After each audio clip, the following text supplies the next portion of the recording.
l'affaire des Pandora Papers braque l'attention sur plusieurs personnalités, parmi lesquelles Dominique Strauss-Kahn, 72 ans. D'après l'émission Cache Investigation, France 2, diffusée ce 7 octobre et qui a participé à cette grande enquête journalistique, l'ancien patron du Fonds monétaire international, FMI, a implanté dans des pays à la fiscalité avantageuse les sociétés via lesquelles il se fait rémunérer pour ses activités de conférencier et de consultant. Si sa vie professionnelle n'est pas épargnée par le scandale, du point de vue privé, il a également dû faire face au tourbillon médiatique. Ainsi, DSK avait été reconnu en 2015 comme étant le père d'un enfant de 5 ans, dont la maman avait saisi la justice pour obtenir une pension alimentaire. Retour sur cet épisode. Alors qu'il semblait s'être enfin éloigné des affaires du Sofitel et du Carlton d'une part et des histoires de meurtres liées à Marcella Yacob ou encore Tristan Bannon, Dominique Strauss-Kahn était revenu dans la presse après la révélation par le magazine Closer de l'existence d'un fils caché. En effet, d'après la publication, une femme avait fait appel à la justice, celle du tribunal de grande instance de Paris précisément, pour réclamer une pension alimentaire pour son fils âgé à l'époque de 5 ans. Un cas banal, jusqu'à ce que le nom du géniteur de garçon soit mis en lumière, celui de l'ancien ministre socialiste de l'économie. La procédure avait démarré il y a 1 an et demi par une assignation pour faire reconnaître la paternité par test ADN.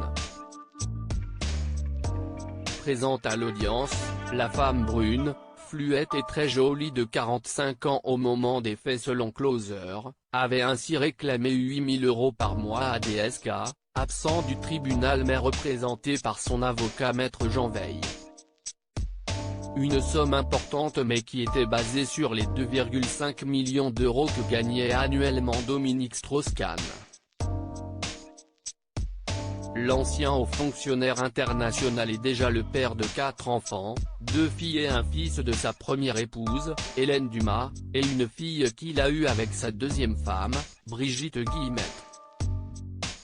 Ex-mari d'Anne Sinclair avec qui il n'a pas eu de progéniture, il est, depuis 2017, l'époux de Myriam Laoufir, qui possède sa société de communication d'Oriscom au Maroc, pays où DSK possède un riad. Les Pandora Papers et DSK s'y aussi dans ce territoire qu'Ouest établit la société Parnasse International, créée par l'ex-ministre socialiste français en mai 2013 et qui a intéressé les enquêteurs du Pandora Papers. Celle-ci est établie dans une zone franche du Maroc, la Casablanca Finance City, CFC, ce qui lui a permis une exonération totale d'impôts sur les sociétés pendant 5 ans puis d'un plafonnement à 8,75% par la suite, selon Cache Investigation. D'autres documents montrent que Dominique Strauss-Kahn est par ailleurs intervenu comme consultant auprès du Maroc en 2012-2013 pour peaufiner le cadre juridique de la CFC et a été rémunéré 2,4 millions d'euros pour cela, rapporte Cache Investigation qui ne parle à aucun moment d'illégalité. Dominique Strauss-Kahn a réagi à la diffusion de l'émission de Lise Lucet via un tweet, quand la méchanceté devient mensonge. Vos équipes de professionnels auraient pu vérifier que je suis résident fiscal marocain depuis 2013 et que j'y paye mes impôts à hauteur de 23,8% de mes bénéfices, soit 812